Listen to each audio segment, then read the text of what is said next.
அடுத்தது நம்ம நெல்லிக்காய் ரசம். அதுக்கு தேவையான பொருள் நான் அது 4 நெல்லிக்காய் எடுத்து வச்சுருக்கேன்.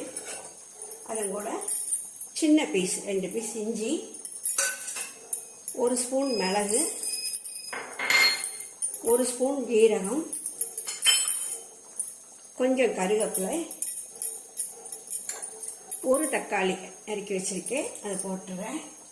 அப்புறம் ரசத்துக்கு தேவையான உப்பு இதில் சேர்த்துட்டேன். ஏன்னா நெல்லிக்காய் சேர்ந்து அரையும், அதுக்கு தான். இப்போது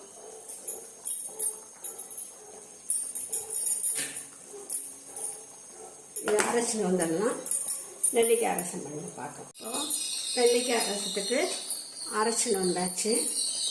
அதை இதை விட்டுடலாம்.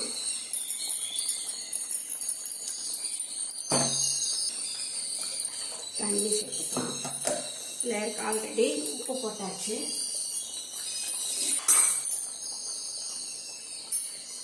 இப்போ பருப்பு தண்ணி போடுறேன். பருப்பு தண்ணி தான் வேணும். கொஞ்சமாக மஞ்சள் போட்டுக்கணும். இந்த பக்கம் அடுப்பில் கருணக்கிழங்கு புளிக்குழம்பு கொதிக்கிறது. இப்போ நெல்லிக்காய் ரசத்துக்கு அரைச்சி விட்டாச்சு. இதில் ஈஸியாக சட்டுன்னு பண்ணக்கூடியது. இப்போ பொங்கி வந்தோடனே இறக்கிட்டு தாளிக்க வேண்டியதுதான். உடம்புக்கு அவ்வளோ நல்லது, சத்து மிகுந்தது, வைட்டமின் சிலேருந்து எல்லாம் கிடைக்கும். ஈஸியாக பண்ணிடலாம். எல்லோரும் இதை பண்ணி பாருங்க, நல்லாயிருக்கும். இப்போது இதில் பொங்கி வரட்டும். இப்போது ரசத்துக்கு தாளிச்சிடுவோம்.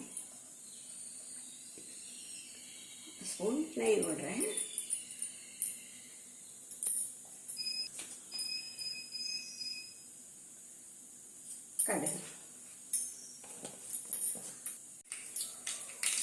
கடுகு வெடிக்க ஆரம்பிச்சாச்சு. 2 மிளகா தொக்கல் வச்சது போட்டேன்.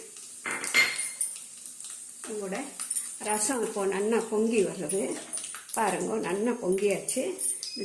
பெருங்காயத்தை போடுறேன். இதில்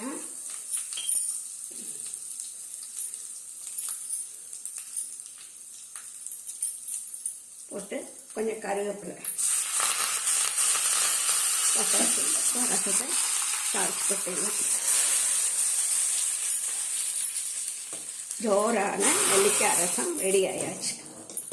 மணக்க நல்லா கலந்து விட்டுட்டு அடுப்பை ஆஃப் பண்ணிவிட்டு நல்லா நுரைச்சி நல்லா வந்துட்டு கொதிக்க விடக்கூடாது. இப்படி தான் இருக்கணும்.